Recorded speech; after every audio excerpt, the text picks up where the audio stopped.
Vous ou un proche souffrez de la maladie, de Parkinson, de tremblement de terre ou de dystonie. Les médicaments ne contrôlent plus suffisamment les symptômes. Peut-être que les tremblements deviennent plus forts, qu'il est difficile de marcher. La rigidité musculaire affecte les activités quotidiennes ou les avantages des médicaments s'épuisent imprévisiblement pendant la journée. Chez des patients sélectionnés, une stimulation cérébrale profonde ou une intervention chirurgicale DBS peuvent aider de manière significative. Aujourd'hui, je vais vous expliquer ce qu'est le DBS, comment il est effectué, ses avantages et ses risques, les coûts de traitement et pourquoi beaucoup choisissent l'Inde pour ce traitement. La stimulation cérébrale profonde est un traitement neurochirurgique avancé. Un point important est que le DBS ne consiste pas à enlever une partie du cerveau. Au lieu de cela, des électrodes très fines sont soigneusement placées dans des zones spécifiques du cerveau. Il est impliqué dans des troubles du mouvement anormaux. Ces électrodes sont connectées à un petit appareil alimenté par batterie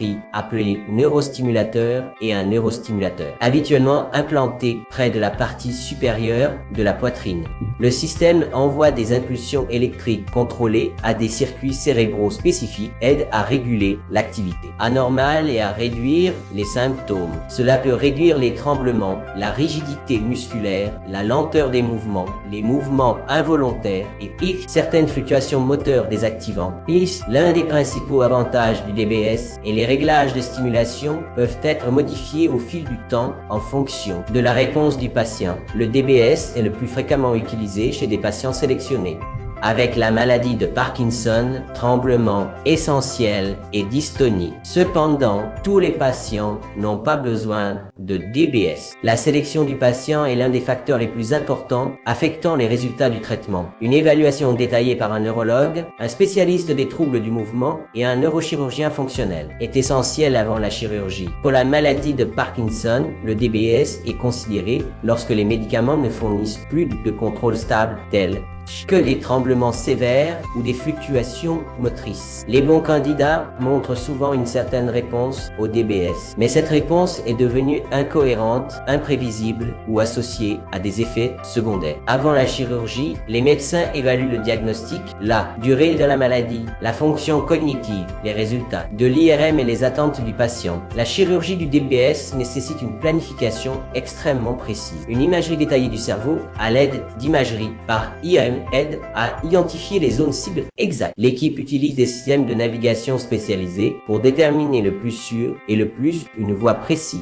pour le placement des électrodes. Après la chirurgie, le système DBS est programmé. Ceci est essentiel car le traitement ne se termine pas à la fin de l'opération. Les paramètres sont ajustés lors des visites de suivi. Plusieurs séances peuvent être nécessaires pour obtenir le meilleur équilibre du contrôle des symptômes. Le SDS n'est pas un remède, mais chez les patients correctement sélectionnés, il peut améliorer significativement les symptômes et le fonctionnement quotidien. Parmi les avantages potentiels figurent une réduction des tremblements, un meilleur mouvement, moins de rigidité musculaire et une meilleure capacité de mouvement. Le DBS est un traitement très efficace pour tous les patients atteints de la maladie de Parkinson. Il améliore la capacité d'effectuer des activités quotidiennes. Des activités simples comme la marche, la nourriture et la participation à la vie sociale peuvent devenir plus faciles. Cependant, les résultats varient d'un patient à l'autre. Comme toute chirurgie cérébrale, le DBS comporte des risques potentiels. Il peut s'agir de saignements,